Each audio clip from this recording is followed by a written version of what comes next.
Parents kicked me out because of my sister's pregnancy. Now, they're reaching out a year later to mend things, but I've moved on. My parents kicked me, 19F, out of my house almost a year ago, just a few weeks after turning 18. That wasn't even the worst part. It happened during finals week in high school, and I had nowhere to go. Fortunately, I have good friends since my best friend and her parents took me in, and I am quite grateful to them. My parents kicked me out because my older sister became pregnant, and they thought she needed to move back home so she could be well cared for. She is not even my whole biological sister, she is a half-sister. My mother had been dating my stepfather, Jacob, while they were in college, and she became pregnant a few months before graduation. However, she was too young at the time and chose not to marry him. It was only a fling, and they split up. Jacob, on the other hand, remained determined to be a father, so they co-parented Sasha, my half-sister, and maintained contact. When Sasha was 3, my mother met my biological father. They dated for 2 years before marrying. 1 year into their marriage, she became pregnant with me. However, my father was not prepared and wanted to end the pregnancy. My mother refused, and they separated ways. After my father abandoned my pregnant mother, she severed all relations with him and his family before reconciling with Jacob. My father had passed away by the time I was born, and my mother and Jacob reared me. They married a few years after her divorce from my father was finalized, but I never regarded Jacob as a family member because he never treated me as such. I guess Jacob reunited with my mother while she was pregnant with me because he still loved her and wanted to be on her good side. But to him, I was always a burden. He'd been frigid to me since I was a child, and Sasha treated me similarly. While I got along well with my mother, I never developed a bond with Jacob or Sasha, despite the fact that we lived as a family. They always treated me as an outsider. My mother has always claimed to love me as much as they do, but I've never felt that way.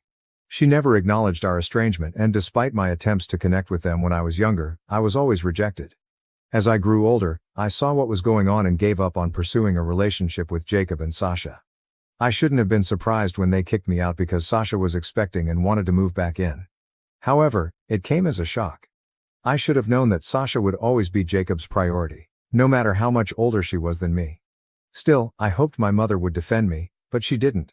Sasha approached me around a year ago, just 2 days before finals week, and informed me that she was pregnant. She was 24 at the time, which made her 6 years older than me. Despite this, my parents decided to kick me out to create a place for her and help her save money.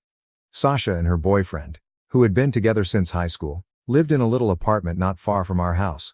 I thought it was appropriate for her to remain there, but she wanted to return home. She didn't feel safe remaining in the apartment alone because she works from home and her partner has to travel for work on occasion. She wanted to move back in with her parents while pregnant to avoid being alone and save money on rent. Her boyfriend was also planning to move in with her at our apartment.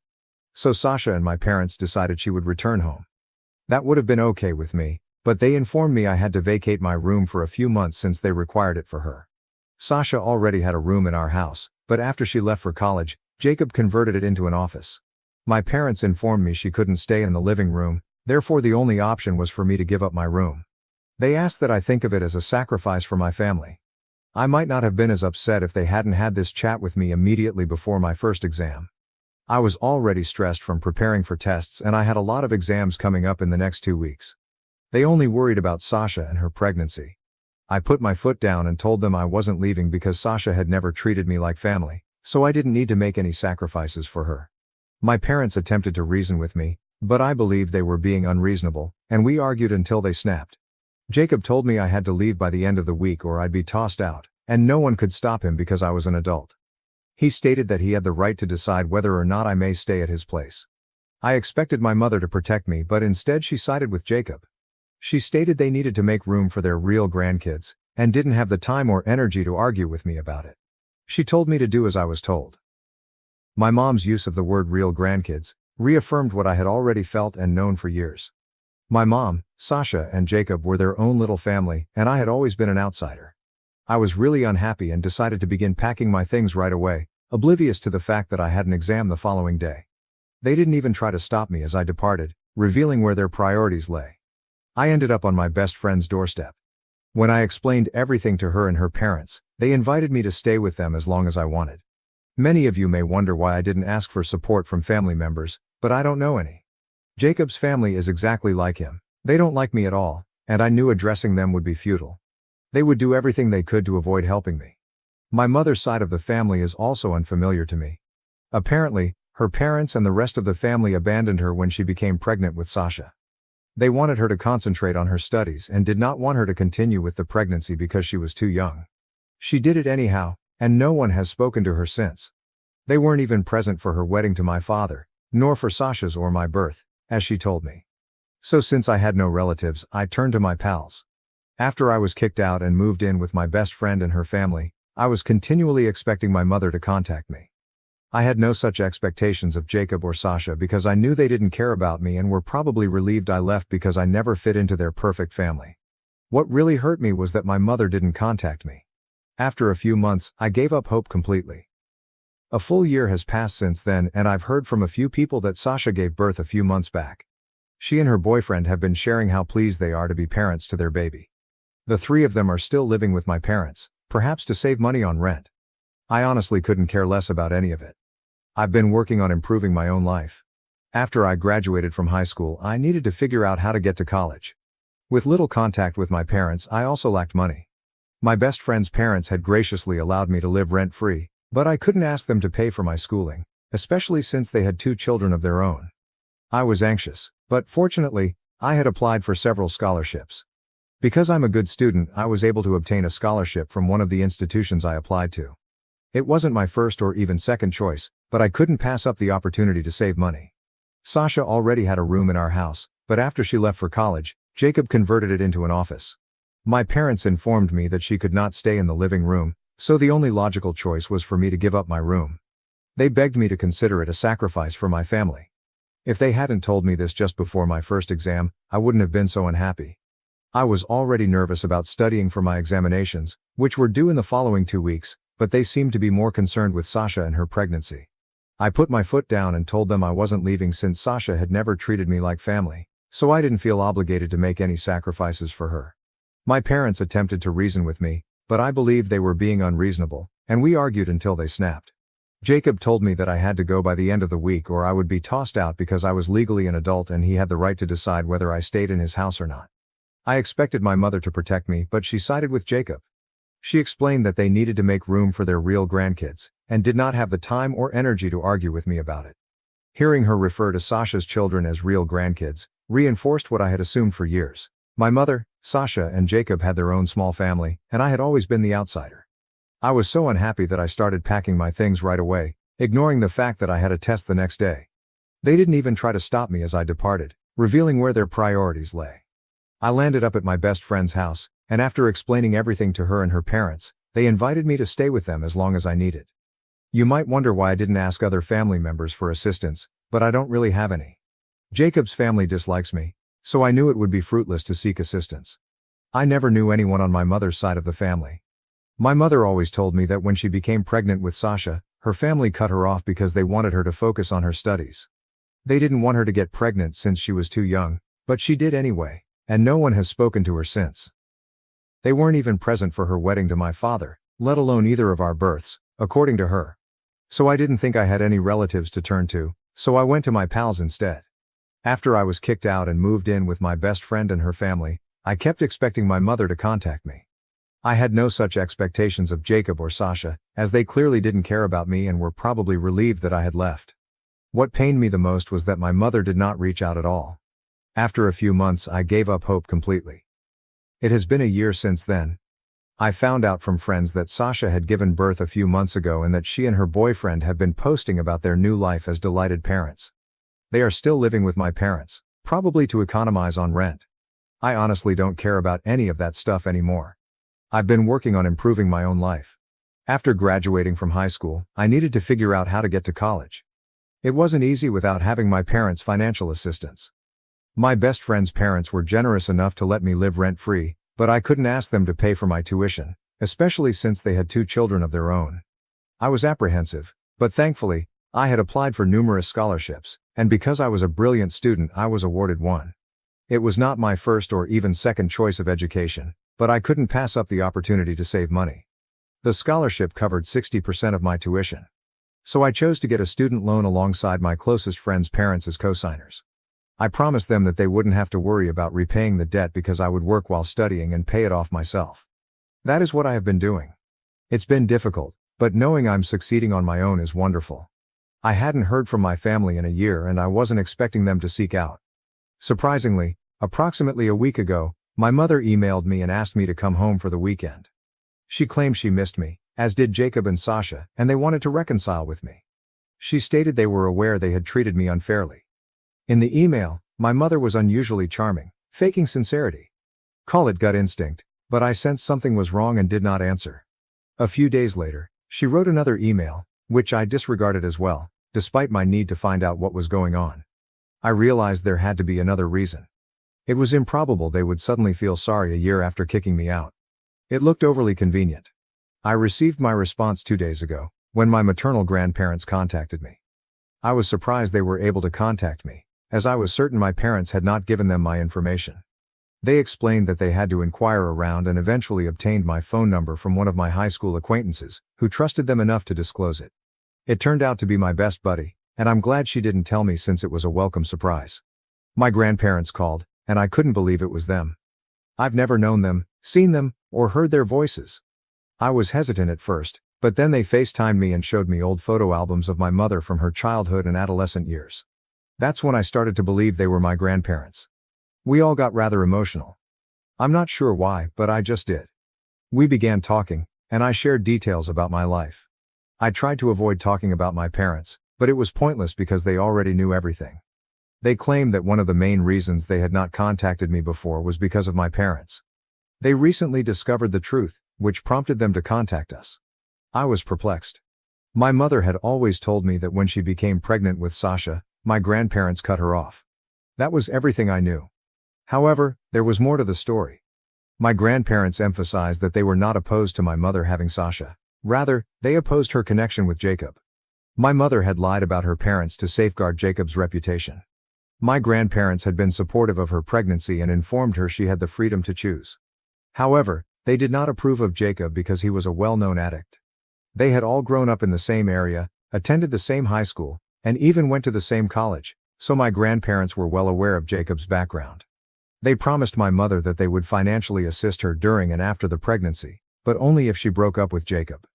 They didn't want him to influence her. After much thinking, my mother ended their relationship because Jacob couldn't get his life in order. My grandparents took complete custody of Sasha once she was born, and Jacob had only supervised visitation privileges for the first few years. Jacob eventually finished his degree and became clean, but he relapsed every several months, so my grandparents never trusted him completely. They introduced my mother to my father, who is the son of a family friend. After a few years of seeing one another on and off, my mother married him because she had given up hope that Jacob would ever recover. But it appears she has never completely moved on from Jacob. A year into her marriage, she began an affair with him and became pregnant again. At that time, my mother had to tell my father about the affair since she couldn't picture her life without Jacob. Now that she was pregnant, she needed to tell him the truth. Her infidelity was the reason she got a divorce from my father and later married Jacob. So everything Mom said about my father's opposition to having me was a lie. After I was born, many paternity tests were performed, and I was happily not Jacob's child. I was, in fact, my biological father's daughter, which was a relief because I had no desire to be Jacob's biological daughter. My father even had partial custody of me for a period, although I scarcely remember it because it was so long ago. Unfortunately, my biological father died in a vehicle accident when I was 7 months old, allowing my mother to lie to me for the remainder of my life. My father's side of the family refused to have anything to do with me after his death, which was convenient for my mother. My grandparents were really disturbed when they discovered my mother was having an affair with Jacob. They gave her another ultimatum. She could either shut Jacob out of her life completely and focus on her marriage with my father, or she could get a divorce and never speak to them again. This time, my mother chose Jacob because he had been clean for about a year, longer than any of his previous stints. That was the final major disagreement my mother had with her parents. My mother was still pregnant at the time, and they did not communicate again until after my birth. My grandparents ultimately softened and decided to contact her so they could meet me, but Jacob refused to play along and form a happy family with them because of how they had treated him. So my mother turned down their attempts to reunite. My grandparents did not give up, however. They attempted to contact my mother every several months, but she never accepted them back into her life. This continued on for years until Jacob and my mother had financial difficulties and were unable to pay their rent. My mother had no one else to turn to, so she contacted her parents. In a great gesture, my grandparents gave her a house, hoping that it would bring them closer together. It was about 6 years ago when my family moved into our new home. It was a great improvement over the apartment we used to live in. I'd often wondered how my parents could afford such a wonderful property in such a desirable neighborhood, given that my mother was a receptionist and Jacob worked in sales. His company had been failing, so it seemed unlikely that they could afford it. I now realize that was all thanks to my grandparents. Despite this, my parents, being the ungrateful people they are, did not attempt to repair their relationship with my grandparents. Both my mother and Jacob were aware that my grandparents had paid for the house, but my mother insisted that they were not ready to reconnect and needed time to think about it. My grandparents, being naive, gave them room for a few months, but when my mother did not respond, they tried again. She kept claiming that she needed more time. This went on for years, and my grandparents eventually admitted that perhaps it wasn't meant to be. They were getting older and told me how humiliating it was to continually attempting to contact their daughter only to be denied each time. They finally admitted to my mother that they understood why she no longer wanted to be around them and regretted themselves for not being gentler in the past. The only thing they wanted was that my mother continue to send photos of our family so that they knew we were doing fine. Surprisingly, my mother agreed, and for the past few years, that was how my grandparents stayed in touch, which was quite sad. They told me everything, and I burst into tears. I had always thought of them as villains, but that was not the case. Now, as for how they discovered the truth. My grandfather just had a health scare with heart problems, and he and my grandma realized they couldn't keep pretending everything was fine. Because they weren't getting any younger, they wanted to make one final attempt to reconcile with the family before passing away. They stopped by my mother's house a few weeks ago, which is technically still theirs because they paid for it and their names are on the deed.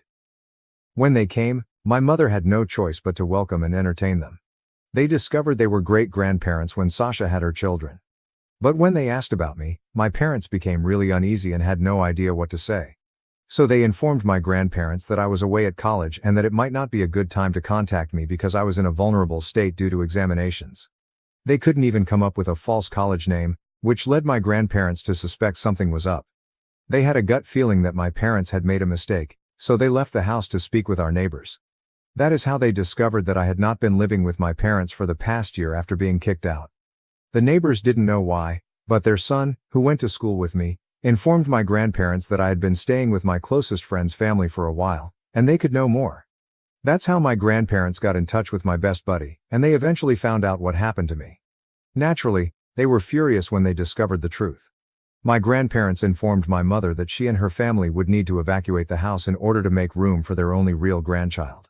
It was the epitome of retaliation, using the identical things my parents had used to me. My best friend ensured that my grandparents knew just how to press that nerve.